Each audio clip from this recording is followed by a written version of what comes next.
நான் ஊருக்கு போயிட்டேன் கோயிலுக்கு, என்னை பார்க்கல. என் சேவல் நான் அரிசி போடலை, என்னை பார்க்கலன்னு வீட்டுக்கே வந்துருச்சு பாருங்கள். இல்லாட்டி வீட்டுக்குள்ளெல்லாம் வந்ததே இல்லை.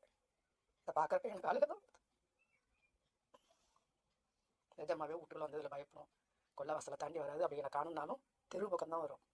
வாசத்தை வச்சுட்டு இருக்கோம், அங்கே அரிசி போட்டுருக்கேன். எனக்கு கூட சொல்லியிருக்கேன் ஒரு பதிவில். இந்த கிணா வீட்டுக்குள்ளேயே வந்துருச்சு பாரு. என்னப்பா அரிசி போடணுமா அம்மா? என்னடா அடிக்கடி கோழியவே கட்டுறாங்களே, கொஞ்சம் நான் கோழியை பார்த்ததே இல்லையான்னு நினைக்காதீங்க. இந்த கோழிக்கு அவ்வளோது பாசங்க. அதனால எனக்கு அது சொல்லணும்னு ஒரு ஆசை. அரிசி எனக்கு தம்பிலாம் நேற்று பையெல்லாம் போட்டிருக்கிறோம், சாப்பிட்ருக்கு.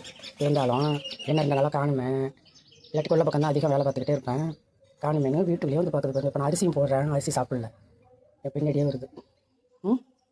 இதுக்கு பேர் என்ன நீங்களே சொல்லுங்கள். உணவு யார் கொடுத்தாலும் பயிர் நும்போம்.